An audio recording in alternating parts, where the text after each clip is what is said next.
In the last video, we talked about what a backlink is and how they help boost your website's rankings in search engines.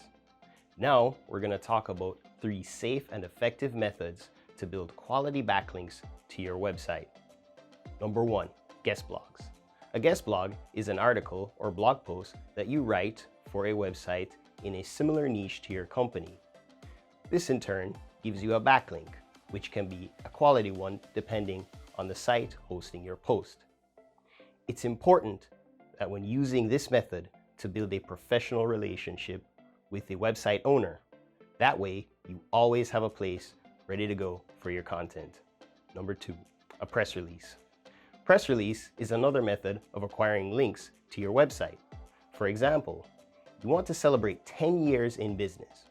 Write a press release celebrating the milestone and make sure to embed relevant links to your website in the story.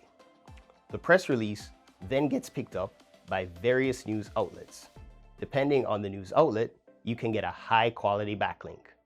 Number 3, citations. Never heard of it?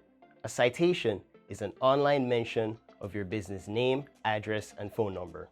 Websites that allow you to create citations have interactive features and custom forms that give you the ability to provide helpful information as well as links to your own website. This allows your business to stand out from the competition. If you have any questions or want to know more effective strategies for link building, give us a call or visit our website. We would love to assist you with all your digital marketing needs. Stay tuned for more videos.